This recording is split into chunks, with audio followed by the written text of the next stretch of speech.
నమస్కారం స్రవంతి గారు. నమస్తే అండి. హోపోనోపో టెక్నిక్ అని చాలామంది చెప్తా ఉంటారు. ముఖ్యంగా ఈ హోపోనోపో టెక్నిక్ అంటే ఏంటి? దీన్ని వినియోగించడం వల్ల ఎలాంటి ఫలితాలొస్తాయంటారు? మీరు చూసుకుంటే గనుక మా లైఫ్‌లో నంబర్స్ చాలా ఆహ్, మ్యాజిక్ చేశాయని అనుకోవచ్చు. హ్మ్. మా నాన్నగారి సిగ్నేచర్ చూస్తే ఫ్యామిలీకి దూరంగా ఉండే నంబర్‌లో ఉంది. ఓకే. ఆహ్, ఆయన సౌదీలో ఆల్మోస్ట్ 30 ఇయర్స్ జాబ్ చేశారు మా హ్మ్. నాన్నగారు. ఓకే. ఇక్కడ ఎన్ఎఫ్‌సిలో చేశారు. అక్కడ ఆయన. మా అమ్మగారిది కూడా కొంచెం హస్బెండ్‌కి దూరంగా ఉండే నంబర్‌లోనే ఉంది సిగ్నేచర్. ఓకే.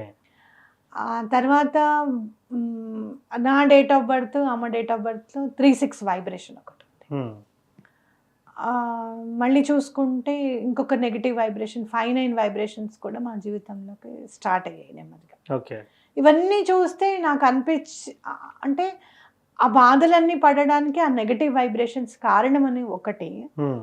2 ఏంటంటే మా జీవన విధానం. హ్మ్.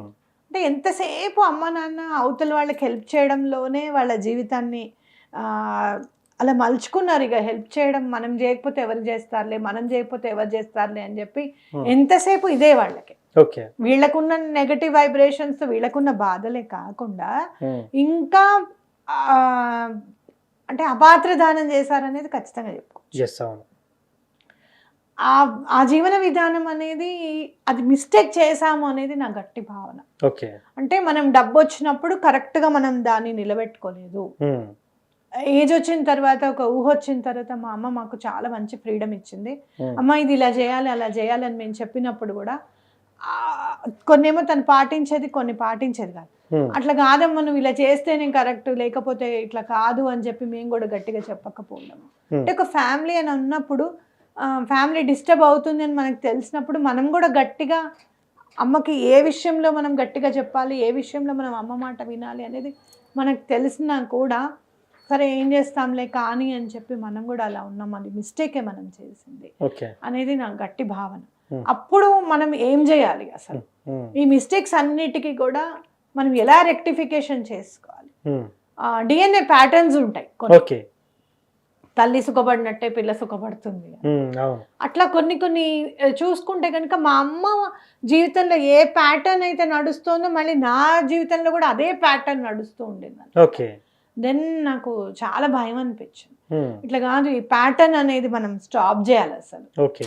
This is not the thing. హ్మ్. మనం ఏదైనా చేయాలి అని అనుకున్నప్పుడు ఆ ప్యాటర్న్ అలా నడుస్తుందని నేను గుర్తించడము, హ్మ్. ఇవన్నీ టెక్నిక్స్ తెలియకుండా ఉన్నప్పుడే భగవంతుడికి దండం పెట్టుకున్న తర్వాత ఈ ప్యాటర్న్స్ నాకు తెలియడం. తెలియడము, ఈ టెక్నిక్స్ అన్ని తెలియడం అని జరిగింది. హ్మ్. అయితే హొపనొపోనో టెక్నిక్‌కి నేను ఎలా యూజ్ చేసుకున్నాను అంటే, మనం ఇక్కడ చెప్పేది ఐయామ్ సారీ. హ్మ్.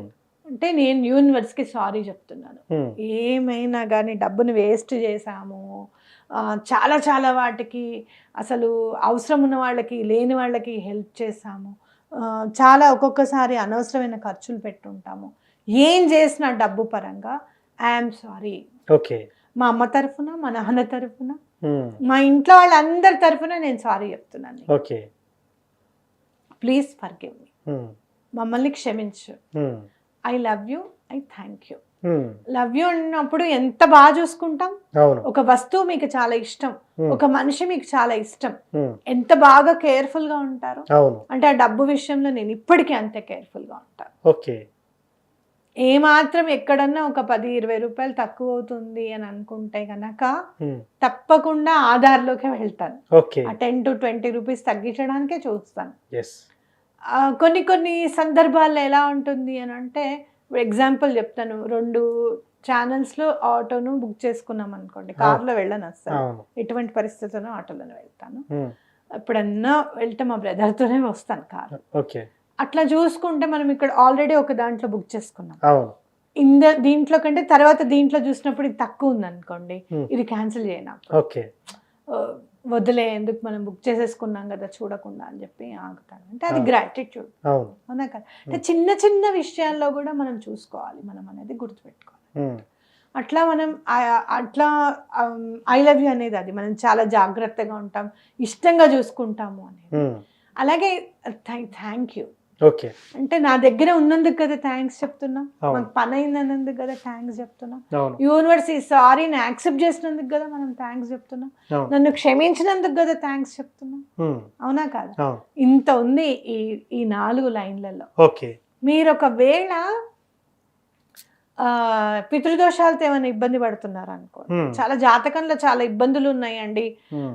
ఉన్న ప్లానెట్స్ అన్ని కూడా చాలా బ్యాడ్ పొజిషన్ లో ఉన్నాయని మీకు ఎవరైనా చెప్పారనుకోండి, ఓకే. ఈ ప్రేయర్ చేస్తే ఆ ప్లానెట్స్ నీకు నుంచి కూడా పాజిటివ్ వైబ్రేషన్ రావడం అనేది స్టార్ట్ అవుతుంది. ఓకే. చాలా నిగూఢంగా చేస్తాం కదా. అవును. ఎందుకు ప్లానెట్స్ తప్పు పొజిషన్లో ఉంటాయి? క్రితం జన్మలో మనం అనుభవించాల్సిందే ఈ జన్మలో ఉంది. అవును. క్రితం జన్మలో తెలియక చేసాం, ఈ జన్మలో భగవంతుడిని నమ్ముకున్నాం అనుకోండి, హ్మ్. అవి మారడానికి అవకాశం ఉంది. కాబట్టి మార్చు యూనివర్స్, ఇంకెప్పుడు తప్పు చేయను, నేను చాలా జాగ్రత్తగా ఉంటాను అని చెప్పి ఈ Yes. ప్రేయర్ చేయొచ్చు. ఓకే. నెక్స్ట్, మీకు ఏమైనా ఫైనాన్షియల్ ఇబ్బందులు ఉన్నాయి Hmm. చాలా, హ్మ్. అవునా? అవును. అలాంటప్పుడు డియర్ మనీ అని యాడ్ చేయండి. Okay. Starting dear money, I'm sorry, please forgive me, I love you, I thank you. హ్మ్. ఓకేనా? ఇలా ఇది చాలా బాగా పనిచేస్తుంది ఫైనాన్షియల్ దానికి. హ్మ్. ఎవరైనా మీకు యాన్సెస్ట్రల్ ఇది చాలా ఉందండి ఈ జాతకంలో కనిపిస్తుంది హ్మ్. అని చెప్పారనుకోండి, హ్మ్. యాన్సిస్టర్స్కి ఒకవేళ మీ తండ్రి గారు కానీ తాతగారు కానివ్వండి ఏం పెట్టలేదు, ప్రతి నెల పెట్టాల్సినవి కానీ సంవత్సరం పెట్టాల్సినవి కానీ వాళ్ళు ఏం పెట్టలేదు, అది మీ తప్పు కాదు, అవును. దానికి కూడా మీరు సారీ చెప్పచ్చు. ఓకే. హ్మ్. ఒక దారి అనేది దొరుకుతుంది.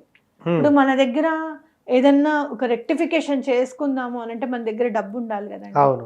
ఏదైనా గుడికి వెళ్ళారు, బలానా గుడికి వెళ్ళండి మీకు రెక్టిఫికేషన్ అవుతుంది అంటే ముందు వెళ్ళడానికి మనకి డబ్బు ఉండాలి, దానికి తగ్గినట్టుగా అన్ని సహకరించాలి కదా. ఎస్. అవును. అవన్నీ కూడా సహకరిస్తాయి మనకి. యూనివర్స్ సహకరించింది అనుకోండి, హ్మ్. అన్ని సహకరించినట్టే కదా. అంతే కదా. ఈ ప్రేయర్ చాలా బాగా పనిచేస్తుంది అని చెప్పచ్చు. హ్మ్. సో మొత్తానికి హోపోనోపో టెక్నిక్ అనేది ఇంత బాగా పనిచేస్తుంది అన్నట్టు. ఎన్ని రోజులు చేయాలి మేడం ఇది? చేస్తూనే ఉండండి. అంతే. నైట్ ఒక 10 minutes కూర్చొని మీరు Hmm. ప్రశాంతంగా చేయండి. Hmm. అలాగే మార్నింగ్ లేచిన తర్వాత మీకున్న వాటన్నిటికీ కూడా థ్యాంక్స్ చెప్పండి. ఓకే. చేతిలో మొబైల్ ఉంది, థ్యాంక్ యూ. హ్మ్. లేచారు ఫస్ట్ ముందు మెయిన్, అవును. అవునా? ఎస్. Thank you. హ్మ్. ఆ తర్వాత మీకు ఏవేవైతే మీకు వాళ్ళ ప్రతిదీ ఎలా చెప్తే మీకు చాలా చిన్నగా అనిపిస్తుంది. నేనైతే కాఫీ తాగాను, థ్యాంక్ యూ, నాకు ఇవాళ కాఫీ అందింది, నేను చాలా హ్యాపీగా ఉన్నాను, ఫోన్ వచ్చింది, ఎప్పుడెప్పుడు నుంచి వాళ్ళు కాంటాక్ట్లో ఉండరు, వాళ్ళ దగ్గర మన డబ్బు ఉందనుకోండి, Yes. సడన్గా వాళ్ళు మెసేజ్ పెట్టారు, అవును. Thank you universe. ప్రతి దానికి ఫస్ట్ మీ దగ్గర ఉన్న దానికి థ్యాంక్స్ చెప్పండి, ఓకే. ఆటోమేటిక్గా మీకు అన్నీ వస్తాయి, అన్నిటికీ థ్యాంక్స్. ఎస్. సో మొత్తానికి హోపోనోపో టెక్నిక్ గురించి చాలా చక్కగా చెప్పారు మేడం. మీ లైఫ్లో జరిగింది కూడా చాలా చక్కగా చెప్పారు. మీరే బెస్ట్ అంటే నేను ఉదాహరణ. ఈ టెక్నిక్లో ఇంత ఉందా, హ్మ్. మీరు నిజంగా చెప్పాలంటే హోపోనోపోనో టెక్నిక్ గురించి నేను ఒక పర్సనల్ ఛానల్లో వీడియో పెట్టాను. ఎస్. అది చెప్తున్నప్పుడు నాకు కళ్ళ ముందు కదలాడింది. ఓకే. మేము ఏం మిస్టేక్ చేసాం అసలు, హ్మ్.